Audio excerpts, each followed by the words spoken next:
Now the tuck handstand can be one of the hardest handstand positions to master, but it can be one of the most beneficial in terms of handstand balance control and then carrying over to other movements like one arm handstands, handstand push-ups and handstand presses. Now the thing that makes it super challenging for most people is the mobility required to get into the position. It's something that I've always struggled with, and today I'm going to hit the thoracic mobility as hard as I can and see if we can improve this position. So for the thoracic extension, I'm going to set up an anchor point using a barbell, but you could use any fixed item that you can hold on to. And then I'm going to use the foam roller to start with. Now you could use a yoga block or anything to block the thoracic spine. So mid ribs.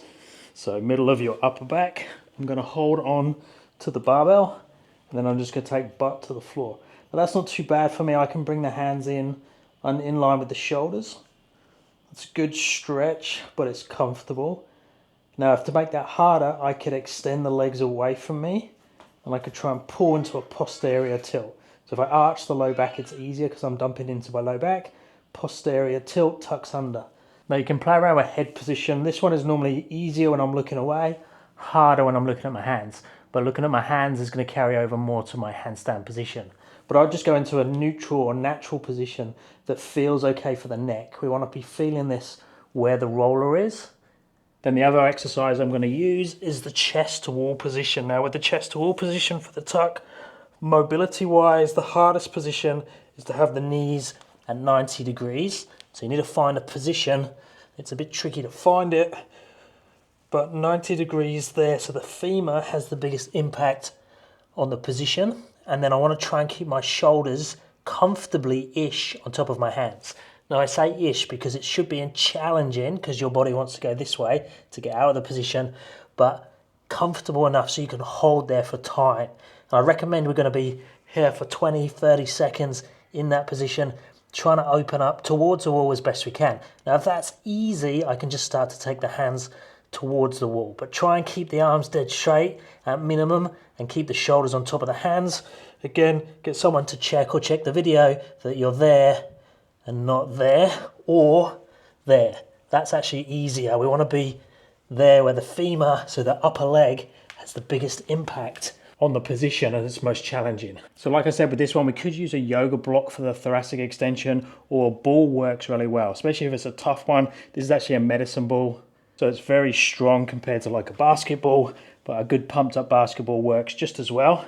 So mid-thoracic again, holding on to the bar and then taking the hips towards the floor. Now for me, that's going to be a challenge. I can just get it, but my hands are having to be a little bit wider apart because that's higher than before. You can also see that my hands are going into this position, not that position. So again, that's where I'm compensating. But as long as you realize where your body's doing things like that, and then you can progressively make it harder depending on how much you want to wind it up. Got to be careful of that right shoulder that's been giving me some aggro from too much VR. Like there, I can bend the knees, makes it easier. So there. So that's an option. I'm going to continue with this one and show you how I can slowly progress this. So instead of going back in with exactly the same setup for the foam roller, I'm going to raise this up on a weight plate. So I'm going up by that distance, put that in the middle, exactly the same, but now the yoga block's that much higher. Find the bar, arms shoulder width apart, butt to floor. Okay, that again doesn't feel too bad. I can extend the legs away. Strong posterior tilt, pull myself into the position. Now because that felt okay, I'm going to add another 20k plate to this, so it's going to dramatically take the height up. But one thing you can then do when it starts to become too high, but what I can do with this type of setup is now as I can go up with hip extension and then go down with hip flexion, winding it up and back up again. I can do repetitions. So I'm going to an intensity that's higher than hold, but I'm just visiting and doing repetitions. So you could go medium to low intensity for a hold, or you could do repetitions like this and wind the position up way more. So that's only a couple of sets, but now let's compare the tuck handstand. Okay, I'm trying to mimic the same hand position. Obviously hip mobility will make a difference as well, but hopefully now that's starting to look like more of an open shoulder position for my tuck. Now I've never been amazing in this position, but that should be better than where we started. Now, the other things to consider about when doing a tuck handstand is that it's a challenging position to hold.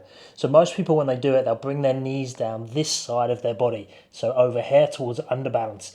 Now, because your body's being pulled down towards underbalance, then what will happen is your shoulders will close in the opposite position to try and hold balance. Now, if you do that, your body's going to take over from a survival point of view. It's going to prioritize balance or staying up in the handstand, and you're going to go into what's called a position of strength. Now, the position of strength is going to take away from the balanced open tuck handstand position that we're aiming for. So what we want to think about is as we bring the legs down, we need to also send the hips backwards towards overbalance to compensate for the legs coming down towards underbalance, all while trying to maintain the shoulders on top of the hands. So it's pretty tricky, but the earlier you can do it from the top position as you come down, the less you're going to compensate in the shoulders, and the more you can just focus on that position and try and sit in the middle of your balance. So as I come down, my hips need to be sent backwards and my legs come down in front, so they balance each other out into more that position. Now, you can practice that with repetitions without forcing the hold, but I'd highly recommend that you video from the side and also do some reps close to the wall. Now, when you're close to the wall, you can focus on sending the butt back to touch the wall as you bring the legs in front of you, because what's going to tend to happen is this. See, I brought my head and shoulders to the wall, and I want to be doing more of that, keeping the head and shoulders off, but the butt backwards. So then you can be playing with and working sets of back to wall, butt touching, chest to wall, legs stopping at that femur position where you're getting the most demand from a mobility point of view, that one we first started with, and also the freestanding version if you're at that level where you can start to play with that freestanding. Obviously that's a big prerequisite there. You need to be able to hold a solid handstand that you can start to play with. Let me know where you are down in the comments with your tuck handstand practice. If you're after coaching or you'd like programs for your handstands and calisthenics, check out my app, link is down in the description, and I'll speak to you in the next one.